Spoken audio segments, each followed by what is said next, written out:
tapi Gusti Allah ngayakeun satahun sakali puasa teh sambarangan. Gorenganan lain sakadar puasa, eta teh titah tapa. Tapa aslina mah puasa teh supaya mengenal kajati diri urang.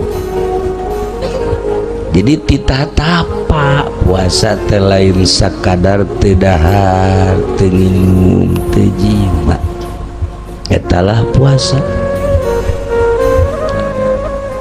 Jadi lamun haju puasa urang kokomoan mah atuh lain tapa ngaranna, pindah dahar. Nu tadina dahar teh beurang dipindahkeun ka peuting, bahkan nu tadina 2 kali jadi 4 kali. Eta puasa urang tah.